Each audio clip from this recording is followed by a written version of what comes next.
నలుగురితో బ్రతుకుతున్నావు, నలుగురితో తింటున్నావు, మనకు రోషం వస్తుంది, మనకు బాధ కలుగుతుంది. అలాంటి బాధ, అలాంటి ఉక్రోషం, అలాంటి వ్యధ ఇవి కలుగుతాయి కనుకే ఆయన చెప్తున్నాడు, మీరు మౌనంగా ఉండండి, ఏం మాట్లాడద్దు. అంతేనంటవా? అంతే.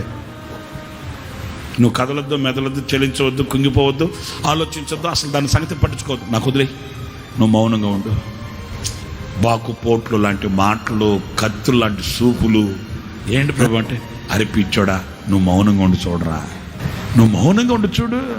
నీ గుండెకు, నీ మనసుకు ఎంత గాయమైందో, ఎంత ఓదార్పు పొందుకోలేకపోతున్నావో ఆయనకి తెలుసు. ఆ గాయం నీకు ఎంత నొప్పిని కలిగిస్తుందో ఆయనకి తెలుసు. ఆయన నీ గాయాలు కడతాడు. నువ్వు మౌనంగా ఉండి చూడు.